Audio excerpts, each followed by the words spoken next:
So how do we overcome this fear of failure? Well, I think it's about a change in perception.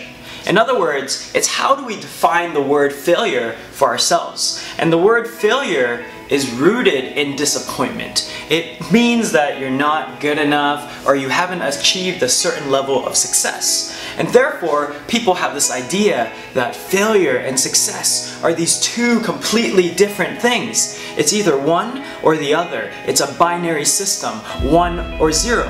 But in reality, they're actually two parts of the same entity, and it's more like a linear progression, a 1 to 2. And there's a great Chinese saying that literally defines itself by saying failure is success's mother. And so you can't have one without having the other.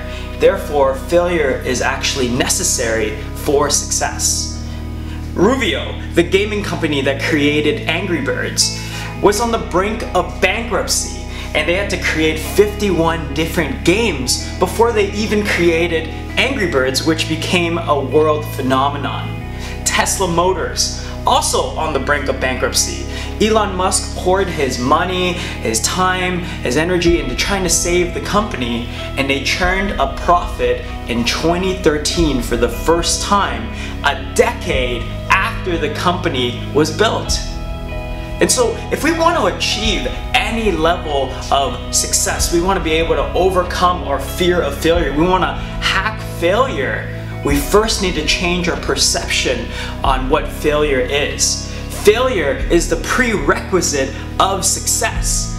And Louis Schiff writes in his book Business Brilliant, where he interviews a bunch of successful people, and he says about 7 out of 10 self-made millionaires would say that their setbacks and failures is what taught them what they were great at.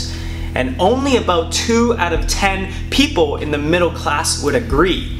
And so if we are chasing greatness, we must first mentally and emotionally prepare ourselves to go down this path of failure. We need to be able to not just fail faster, but to fail smarter, to learn from our own mistakes and to learn from others.